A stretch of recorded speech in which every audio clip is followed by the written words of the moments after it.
என்னுடைய பெயர் புவனா. எனக்கு திருமணமாகி ஒரு சில மாதங்கள் தான் ஆகுது. என் கணவருடைய பெயர் அசோக். எங்களுடைய திருமணம் காதல் திருமணம் தான். நான் ஒரு தனியார் மருத்துவமனையில் செவிலியராக பணிபுரிந்து வருகிறேன். கணவர் ஒரு மருந்து தயாரிக்கும் நிறுவனத்தில் வேலை செய்து வருகிறார். அது விஷயமாக அடிக்கடி மருத்துவரை காண்பதற்காக மருத்துவமனைக்கு வருவார். அப்பொழுது ஏற்பட்ட பழக்கத்தில் காதல் ஏற்பட்டு பின்னர் திருமணமும் செய்து கொண்டோம். அதன் பிறகு வேலையை விட்டுவிட்டு வீட்டிலிருந்து வருகிறேன்.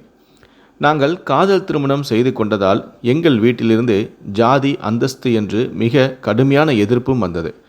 நான் தான் அதில் காதலில் உறுதியாக நின்று கணவரை திருமணம் செய்து கொண்டேன். கணவரின் அம்மாவிற்கும் எங்கள் திருமணத்தில் விருப்பம் இல்லை. இரு வீட்டாரும் சம்மதிக்காததால் நாங்கள் தனியாக வீடு எடுத்து குடும்பம் நடத்தி வருகிறோம். 6 மாதங்களுக்கு பிறகு இப்பொழுதுதான் நான் கர்ப்பமாக உள்ளேன். இதுவரை இந்த சந்தோஷமான செய்தியை என் கணவருக்கு நான் தெரிவிக்கவில்லை. அதற்கு காரணமும் இருந்தது. கணவர் வேலை விஷயமாக பக்கத்து மாநிலத்திற்கு பயணம் செய்ய வேண்டி இருந்தது. அப்படி சென்றால் அவர் திரும்பி வருவதற்கு 1 மாத காலங்கள் ஆகும். அந்த 1 மாத காலமும் அவர் என்னையை நினைத்து கவலைப்படுவார் என நான் நினைத்தேன். அவர் சென்று வந்ததும் இந்த சந்தோஷமான விஷயத்தை தெரிவிக்கலாம் என்று நான் நினைத்தும் இருந்தேன். அப்படி கணவர் போவதற்கு 2 நாட்களுக்கு முன்பு கணவரை காண்பதற்காக அவருடைய அப்பாவும் அம்மாவும் வீட்டிற்கு வந்தனர். அவரை பார்த்த கணவர் சின்ன குழந்தையைப் போல துள்ளி குதித்தார். ஏனென்றால் அம்மாவின் மேல் அவருக்கு அவ்வளவு பாசம். அவர்களும் அப்படிதான். மகனை பார்த்ததும் கண்ணீர் விட்டு அழத் தொடங்கினார்கள். அவர்களின் பாசத்தை பார்த்து எனக்கு எனது அம்மா அப்பாவின் ஞாபகம்தான் வந்தது. கணவரும் அம்மாவை பற்றி நிறைய சொல்லி இருக்கிறார். அம்மாதான் என் மேல் எப்படியெல்லாம் பாசமாக இருந்தார் என்று கூறியும் இருக்கிறார். மாமியாரை பார்த்ததும் எனக்கும் சந்தோஷமாக தான் இருந்தது. எங்களின் காதல் திருமணத்தை மறந்து தன் மகனை பார்க்க வந்திருக்கிறார் என்று. பின்பு என்னையும் அழைத்து என்னுடன் பேசவும் ஆரம்பித்தார். அவர் பேசியதிலிருந்தே நல்ல குணம் உள்ளவர் என்பதையும் நான் தெரிந்து கொண்டேன். மாமனாரும் அமைதியாக காணப்பட்டார். கணவருக்கு ஒரு அண்ணனும் உண்டு. அவருடன் தான் மாமியாரும் மாமனாரும் வசித்து வருகிறார்கள். அவருக்கு திருமணமாகி குழந்தைகளும் உண்டு. அவரை பற்றி கணவரும் விசாரிக்க ஆரம்பித்தார். அவரை பற்றி கேட்டதுமே மாமியார் அழ ஆரம்பித்து விட்டார். சில நிமிட அமைதிக்கு பிறகு மாமியார் பேச ஆரம்பித்தார். உன் அண்ணன் முன்பை போல இல்லை. அவனது மனைவியின் பேச்சை கேட்டுக்கொண்டு எங்களின் மேல் கோபப்படத் தொடங்கிவிட்டான். நமது வீட்டையும் தனது பெயரில் மாற்றியும் கொண்டான். போதாதென்றால் என்னையும் அப்பாவையும் வேலைக்காரர்களைப் போல உனது அண்ணி நடத்தவும் ஆரம்பித்து விட்டாள். இதை பற்றி உன் அண்ணனும் கண்டுகொள்வதே இல்லை. ஒரு கட்டத்தில் நாங்கள் அவனுக்கு சுமையாக தெரிந்தோம். உங்களுக்கு தான் பிடித்தமான இன்னொரு பிள்ளையும் உள்ளானே, அவனுடன் சென்று தங்கிவிடுங்கள் என்று நேரடியாகவே கூற ஆரம்பித்து விட்டான். எங்களுக்கும் வேறு வழி தெரியவில்லை. அதனால்தான் உன்மேல் இருந்த கோபத்தையும் மறந்து உன்னை தேடி வந்துவிட்டோம் என்றார் கண் கலங்கியபடி. இதை கேட்ட கணவரும் கண் கலங்க ஆரம்பித்தார். பிறகு அம்மாவிடம், அம்மா கவலைப்படாதீர்கள், இனிமேல் என்னுடனே இருந்து விடுங்கள். உங்களை எனது மனைவி நல்லபடியாக பார்த்து கொள்வாள் என்றார். நானும் மாமியாரின் அருகில் அமர்ந்து அவருக்கு ஆறுதல் கூறினேன். பின்பு அவரும் சமாதானம் அடைந்து மகிழ்ச்சியாக இருக்கவும் ஆரம்பித்தார். 2 நாட்கள் கழித்து என் கணவரும் வேலை விஷயமாக வெளியூர் சென்று விட்டார். போகும்பொழுது என்னையும் அம்மா அப்பாவையும் நன்றாக கவனித்து கொள்ளும்படி கூறிவிட்டு சென்றார். தன்னிடமிருந்த பழைய தொலைபேசி ஒன்றையும் அம்மாவிற்கு கொடுத்து விட்டு சென்றார். கணவர் சென்று 15 நாட்கள் ஆகிவிட்டது. அதுவரை எந்த பிரச்சனையும் இல்லை. ஒரு நாள் இரவு 3 மணி அளவில் உறங்கிக் கொண்டிருந்த எனக்கு யாரோ என்னை தீண்டுவது போல உணர்வு ஏற்பட்டது. பதட்டமடைந்து கண் விழித்து பார்க்க அங்கே நான் கண்ட காட்சி அதிர்ச்சிக்குள்ளாக்கியது. காரணம், எனது அருகே எனது மாமனார் படுத்திருந்தார். உடனடியாக அறை விளக்கை எரியவிட அப்பொழுதும் கூட மாமனார் பதட்டப்படவில்லை. மாறாக, கமலா, உனக்கு என்ன ஆயிற்று? எனது அருகில் வந்து உட்காரு என என் கையை பிடித்து இழுக்க ஆரம்பித்தார். கமலா என்பது எனது மாமியாரின் பெயர். என்ன செய்வதென்றே தெரியாமல் கோபத்தில் கத்த ஆரம்பித்தேன். எனது சத்தத்தை கேட்டு மாமியாரும் எனது அறைக்கு ஓடி வந்தார். மாமியாரை பார்த்த நான், பாருங்களத்தை, மாமா என்னுடன் தவறாக நடப்பதற்காக முயற்சி செய்கிறார். இவரை அப்பாவை போல நினைத்திருந்தேன். ஆனால் இதை போல ஒரு கீழ்த்தரமான காரியத்தை செய்வார் என்று நான் நினைக்கவில்லை என்றேன். இதை கேட்ட மாமியாரின் முகத்தில் எந்த சலனமும் இல்லை. மாறாக தனது கணவன் அருகே சென்று, ஒன்றுமில்லை, வாருங்கள், நமது அறைக்கு செல்வோம் என்று கூட்டிச் சென்று அவரை படுக்கவும் வைத்தார். சில நிமிடங்களில் என்னிடம் வந்து மாமியார், மருமகளே, அவரை எதுவும் தவறாக நினைக்க வேண்டாம். அவருக்கு சில விஷயங்களை மறந்துவிடும். ஞாபக மறதியும் உள்ளது. சில வருடங்களுக்கு முன்பு ஏற்பட்ட விபத்தினால் வந்த பக்க விளைவுதான் இது. அதற்கான மருந்து மாத்திரைகளையும் எடுத்து வருகிறார். இப்பொழுதும் கூட அதே போலதான் நடந்தும் உள்ளார். உண்மையிலேயே அவர் மிகவும் நல்லவர், அவரை மன்னித்து விடு என்று கூறினார். எனக்கும் அப்பொழுதுதான் புரிய ஆரம்பித்தது மாமியாரின் பெயரை எதனால் அழைத்தார் என்று. எனக்கும் என்ன சொல்வதென்றே தெரியவில்லை. பிறகு நானும் மாமியாரிடம் பரவாயில்லை அத்தை, நான் பார்த்து கொள்கிறேன் என்றேன். பிறகு என்னுடைய கோபமும் தணிந்து நான் தான் தேவையில்லாமல் கோபப்பட்டு விட்டோனோ என்று கூட எனக்கு தோன்றியது. மறுநாள் காலை சமையல் அறையில் வேலை பார்த்து கொண்டிருந்தேன். அப்பொழுது எனது அருகே வந்த மாமனார் கையெடுத்து கும்பிட ஆரம்பித்தார். அம்மா, நேற்று இரவு உன்னுடன் நான் தவறாக நடந்து கொண்டதாக கமலா கூறினாள். எனக்கு ஞாபகம் இல்லை. நான் உன்னிடம் தவறாக நடந்திருந்தால் என்னை மன்னித்து விடு என்றார். எனக்கும் அவரின் நிலைமை புரிந்தது. அவரிடம் அதெல்லாம் ஒன்றுமில்லை மாமா, விட்டுவிடுங்கள் என்று கூறினேன். பிறகு அவரும் இதே போல ஏதாவது சிறு சிறு தொந்தரவுகள் கொடுத்ததால் உன் அப்பாவாக நினைத்து என்னை மன்னித்து விடு என்றார். நான் அவரிடம் அதெல்லாம் ஒன்றுமில்லை மாமா, பார்த்து கொள்ளலாம் என்று அவரை சமாதானம் செய்து அனுப்பியும் வைத்தேன். 2 நாட்கள் கழித்து மாமியாரிடம் பேச ஆரம்பித்தார். எனது முதல் மருமகள் உன்னை போல நல்லவள் கிடையாது. உன் மாமாவிற்கு அடிக்கடி உடல்நிலை சரியில்லாமல் போவதால் செலவு செய்வதற்கே பணம் தர மாட்டாள். பேராசை பிடித்தவள். இந்த நிலைமையில் கூட எனது கணவரை வேலைக்கு செல்லும்படி தொந்தரவு செய்து வந்தாள். ஆனால் நீ அப்படி இல்லை. நாங்கள் வந்த சில நாட்களிலேயே உன்னை எங்களுக்கு மிகவும் பிடித்து போய்விட்டது. நாங்களாக எனது மகனுக்கு திருமணம் செய்து வைத்திருந்தால் கூட இவ்வளவு நல்ல பெண்ணாக பார்த்திருக்க மாட்டோம் என்றார். இதை கேட்கும் பொழுது எனக்கும் சற்று சந்தோஷமாக தான் இருந்தது. பிறகு மாமனாரை பற்றி விசாரிக்க ஆரம்பித்தேன். அவருக்கு சில வருடங்களுக்கு முன்பு மாடிப்படியிலிருந்து வழுக்கி விழுந்ததால் சிறிதாக தலையில் அடிபட்டு அதன் பின்னர் தான் அடிக்கடி ஞாபக மறதி வருவதாகவும் கூறினார். இது எனது கணவருக்கும் தெரியும் என்றும் மருத்துவ செலவுகளை திருமணம் வரை அவன்தான் பார்த்து கொண்டிருந்தான் என்றும் கூறினார். அதை அவர் கூறியதை கேட்டதும் எனக்கு ஆச்சரியமாக இருந்தது. தனது அப்பாவிற்கு இப்படி ஒரு வியாதி இருப்பதாக கணவரிடம் கூறியதே இல்லையே. நானும் அதை வெளிக்காட்டி கொள்ளாமல் அவர் சொல்வதை கேட்டும் கொண்டிருந்தேன். மாமியாரும் மேலும் விவரங்களை சொல்லிக் கொண்டிருந்தார். மாமியாரிடம் இதை பற்றி உனது கணவருக்கு சொல்ல வேண்டாம், ஏனென்றால் மீண்டும் அப்பாவிற்கு இதை போல வியாதி வந்துவிட்டது என நினைத்தால் அவன் மிகவும் வருத்தப்படுவான். அதனால் வேலையில் அதிகம் கவனம் செலுத்த முடியாமலும் போகலாம். அது மட்டுமல்லாது அவன் அப்பாவை பற்றி தவறாக நினைத்தால் அவரை வீட்டை விட்டே வெளியேற்றவும் வாய்ப்புள்ளது என்றும் கூறினார். அப்படி செய்தால் இந்த வயதான காலத்தில் நாங்கள் எங்கே செல்வோம் என்றும் கண்கலங்கினார். ஏனென்றால் எனது மூத்த மகனோடு இனி நாங்கள் போக விரும்பவில்லை. உங்களோடு தான் இருப்பதற்கு ஆசைப்படுகிறோம். எனது கணவருக்கும் மருந்து மாத்திரைகளை கொடுத்து வருகிறேன். சீக்கிரம் குணமடைந்து விடுவார். நீ ஒன்றும் மனதில் குழப்பிக் கொள்ளாதே என்றும் கூறினார். அவர் அப்படி கூறியதும் எனக்கும் அவர் மேல் பரிதாபமாக தான் இருந்தது. ஏனென்றால் இந்த வயதான காலத்தில் இப்படிப்பட்ட வியாதியை வைத்துக்கொண்டு என்ன செய்வார்கள் என்றும் யோசிக்கவும் ஆரம்பித்தேன். பிறகு நானும் மாமியாரிடம் இதை பற்றி எனது கணவரிடம் எதுவும் சொல்ல மாட்டேன் என்றும் வாக்குறுதியும் அளித்தேன். இதை கேட்டு மாமியாரும் சந்தோஷமடைந்தார். அன்று மாலை நான் துவைத்த துணிகளையெல்லாம் காய வைப்பதற்காக மாடிக்கு சென்று துணிகளை கொடியில் உலர வைத்து கொண்டு இருந்தேன். அப்பொழுது பின்புறமாக என்னை 2 கைகள் கட்டி அணைத்தன. நானும் பதட்டமடைந்து திரும்பி பார்க்க அங்கே என் மாமனார் நின்று கொண்டிருந்தார்.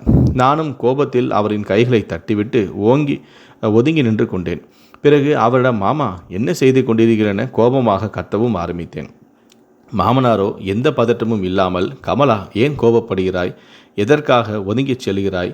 உன்னை கட்டி அணைக்காமல் வேறு யாரை நான் கட்டிப்பிடிக்க முடியும் என்றும் கூறினார். எனக்கு ஓரளவு புரிந்து போனது மீண்டும் அவருக்கு மறதி வந்து என்னிடம் தவறாக நடந்து கொள்கிறார் என்று. அந்த நேரத்தில் சரியாக மாமியாரும் மாடிக்கு வந்துவிட அவரிடம் விவரத்தை கூற அவரும் கோபமாக தனது கணவரை அழைத்தும் சென்றார். எனக்கும் என்ன செய்வதென்றே புரியவில்லை. மறுநாளும் அதே போலவே சமையலறையில் பின்புறமாக என்னிடம் தொட்டு பேச நானும் பொறுமை இழந்து போனேன். பிறகு மாமியார் தான் என்னை சமாதானம் செய்து வைத்தார். எனக்கு ஒரு விஷயம் மட்டும் குழப்பமாகவே இருந்தது. மாமனார் என் விஷயத்தில் மட்டுமே மறதி வந்து கொண்டிருந்தது, மற்ற விஷயங்களில் மறதி வந்ததாக எனக்கு தோன்றவில்லை. அனைத்து வேலைகளையும் சரியாக தான் செய்து வந்தார். அன்று முழுவதும் யோசித்த நான் இதை பற்றி எனது கணவரிடம் தெரிவிக்கலாம் என்று முடிவு செய்து விட்டேன். காரணம், என்னால் அதற்கு மேல் பொறுமையாக இருக்க முடியவில்லை. அனைத்து நேரங்களிலும் என் மாமியார் என்னை பாதுகாப்பார் என்ற நம்பிக்கை எனக்கு இல்லை. என்றாலும் ஒரு நாள் தவறாக ஏதாவது நடந்துவிடுமோ என்ற பயமும் இருந்தது. நானும் கணவரின் தொலைபேசிக்காக காத்திருந்தேன். அனைத்து விஷயங்களையும் இன்றே சொல்லிவிட வேண்டும் என்று. கணவரும் 2-3 நாட்களுக்கு ஒரு முறை ஃபோன் செய்து பேசிவிடுவார். அவரின் அம்மாவிற்கும் தொலைபேசியில் பேசிவிடுவார். அவர் பேசும் நேரம் மாமியாருக்கும் தெரியும். இரவு 8 மணி அளவில் எனது அறைக்கு வந்த மாமியார், உனது கணவன் தொலைபேசிகளில் தொடர்பு கொண்டால் என்னிடம் கொடு என்றார்.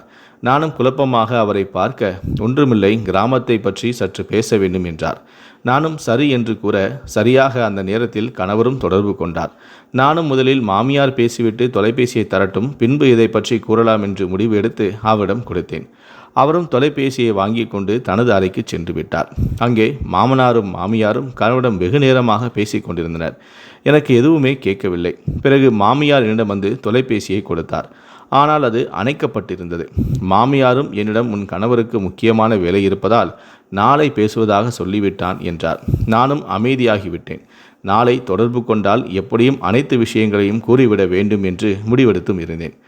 அன்று இரவு உறங்குவதற்கு முன்பு அறைக்கதவை பூட்டுவதற்கு முயற்சி செய்தேன். ஆனால் அது பழுதாகி இருந்தது. சில நாட்களாக அறைக்கதவை மாமனாருக்கு பயந்து பூட்டிவிட்டு தான் உறங்கிச் செல்வேன். நானும் சில நிமிடங்கள் முயற்சி செய்து கயிற்றால் கட்டிவிட்டு உறங்கச் சென்றேன். அசதியின் காரணமாக ஒரு சில நிமிடங்களிலேயே உறங்கியும் விட்டேன். அதிகாலை 3 மணி இருக்கும். அப்பொழுது வேகமாக அறைக்கதவு உடைக்கப்பட்டு திறக்கப்படும் சத்தம் கேட்க திடுக்கிட்டு விழித்து பார்த்தேன். அங்கே எனது கணவர் நின்று கொண்டிருந்தார். அருகிலேயே மாமியாரும் நின்று கொண்டிருந்தார். நானும் குழப்பமாக எழுவதற்கு முற்பட எனது உடம்பின் மீது கையை வைத்து அழுத்தி பிடிப்பதைப் போல உணர்ந்தேன். திரும்பி பார்க்க எனக்கு பெரும் அதிர்ச்சியாக இருந்தது. ஏனென்றால் எனது அருகே மாமனார் படுத்திருந்தார். அவரின் கைகள் என் உடம்பின் மீது படர்ந்து இருந்தது. உடனடியாக அவரை உதறிவிட்டு கணவரின் அருகே செல்ல அவர் முகம் கோபத்தில் சிவந்திருந்தது. நான் அருகே வந்ததும் என்னை ஓங்கி அறைந்து விட்டார். இதை நான் சற்றும் எதிர்பார்க்கவில்லை. என்ன நடக்கிறது என்பதை எனக்கு புரியவும் இல்லை. உடனிருந்த மாமியாரும் என் கணவரிடம், பார்த்தாயா, நான் முன்பிருந்தே உனக்கு சொல்லி வருகிறேன். இப்பொழுது நீயே உன் கண்களால் பார்த்து விட்டாய் என்றார். அவர் கூறியதை கேட்டதும் நான் மேலும் அதிர்ச்சி அடைந்தேன். அவர் என்னை என்ன சொல்ல வருகிறார் என்பது எனக்கு ஓரளவு புரிந்தும் போனது. அந்த சமயத்தில் மாமனாரும் எழுந்து மாமியார் அருகே நின்று கொண்டு, மகனே, எனக்கு ஒன்றும் தெரியாது. உனது மனைவிதான் என்னை வற்புறுத்தி ஆசைகளை தீர்த்து கொண்டால் எனக்கு வேறு வழியும் தெரியவில்லை. எங்கே நான் சம்மதிக்காமல் இருந்தால் என்னையும் உனது அம்மாவையும் பொய்யான பழியை சுமத்தி வீட்டை விட்டு துரத்தி விடுவாளோ என்று நினைத்தேன். அதனால்தான் ஒன்றும் சொல்ல முடியவில்லை. என்னை மன்னித்து விடு என்றார். அவர்கள் பேசியதை கேட்டதும் என் கணவருக்கு மேலும் கோபம் உண்டானது. கோபத்தில் என்னையே முறைத்து பார்த்து கொண்டிருந்தார். நானும் அவரிடம் அவர்கள் என்ன சொல்கிறார்கள் என்பது புரியாமல் இருந்தேன். உங்களது அப்பாவிற்கு மறதி வியாதி இருப்பதனால்தான் எனது அருகே வந்து படுத்து கொண்டார். மற்றபடி ஒன்றும் நடக்கவில்லையே என்றேன். கணவர் என்ன நினைத்தாரோ தெரியவில்லை. மீண்டும் என்னை அறைய ஆரம்பித்தார். பிறகு என்னிடம் கோபமாக, நீ என்ன புது கதையாக சொல்கிறாய்? எனது அப்பாவிற்கு எந்த ஒரு மறதி வியாதியும் இல்லை. உன்னை பற்றி எனது அம்மா சில நாட்களாகவே சொல்லி வருகிறார். ஆனால் நான் தான் நம்பவில்லை. நேற்றுதான் நீ நேராகவே பார்த்துவிடு, நம்பு என்றார். அதனால்தான் சொல்லாமல் கொள்ளாமல் ஊருக்கு வந்தேன். இன்று நான் கண்ட காட்சியை பார்த்ததும் எனது அம்மா சொன்னது உண்மைதான் என்பது நான் தெரிந்தும் கொண்டேன் என்றார். நான் உன்னிடமிருந்து இப்படி ஒரு கேவலமான நடத்தை எதிர்பார்க்கவே இல்லை. என் அப்பா மட்டும்தான் உனது ஆசைக்கு பலியானாரா, அல்லது நான் வேலைக்கு செல்லும் பொழுதெல்லாம் வேறு யாராவது வந்து செல்கிறார்களா என்று கத்தவும் ஆரம்பித்தார். எனக்கு எல்லாம் புரிந்தும் போனது. மாமனாரும் மாமியாரும் சேர்ந்து என்னை திட்டம் போட்டு கணவனிடம் நான் நடத்த கெட்டவள் என்று நிரூபித்து விட்டனர் என்று. நானும் ஒன்றும் பேச முடியாமல் அழுது கொண்டிருந்தேன். பிறகு கணவரிடம், நான் இப்பொழுது 3 மாதம் கர்ப்பமாக உள்ளேன். என்னை அடிப்பதை நிறுத்துங்கள் என்றேன். அவர் கோபமாக, நிச்சயமாக இந்த குழந்தைக்கு நான் அப்பனாக இருக்க மாட்டேன். நீ வேறொருவனின் குழந்தையை வாங்கி கொண்டு அதை என் தலையில் கட்டுவதற்கு நினைக்கிறாய் என்றார். அதற்கு ஒரு காலம் நான் அனுமதிக்க மாட்டேன். உடனடியாக இந்த வீட்டை விட்டு சென்று விடு என்று கத்தினார். எனக்கு அவர் அப்படி கூறியதும் என் தலையில் இடி இறங்கியது போல தோன்றியது. அவரை உலகமாக நினைத்து என்னுடைய குடும்பத்தை விட்டு வந்ததற்கு சிறந்த பரிசாக நான் இதை நினைத்தேன். அவரிடம் பேசுவதற்கு முயற்சி செய்தால் கூட என்னை அடிப்பதற்கு தான் பாய்ந்தார். எதையும் கேட்கும் மனநிலையில் அவர் இல்லை. எனக்கும் புரிந்து போனது, இந்த கோலத்தில் எந்த கணவனும் தன் மனைவியை பார்த்தால் இப்படி தான் நடந்து கொள்வான் என்று. பிறகும் கணவரும் மாமியாரும் சேர்ந்து என்னை இழுத்து வீட்டிற்கு வெளியே விட்டு கதவையும் சாத்திவிட்டனர். வெகு நேரமாக நானும் அழுது கொண்டே கதவை தட்டி கொண்டிருந்தேன். ஆனால் யாரும் திறப்பதாக இல்லை. ஒரு கட்டத்தில் எனக்கும் கோபமாக வந்தது. நான் சொல்வதை கூட கேட்பதற்கு தயாராக கணவன் இல்லையே என்று. நானும் வேறு வழி இல்லாமல் அந்த இரவு நேரத்தில் ஆட்டோவை பிடித்து கொண்டு எனக்கு தெரிந்த தோழியின் வீட்டிற்கு சென்று விட்டேன். 2 நாட்கள் கழித்து மீண்டும் கணவருக்கு புரிய வைப்பதற்காக வீட்டிற்கு வந்தேன். ஆனால் அப்பொழுதும் அவர் எதையும் கேட்பதாக இல்லை.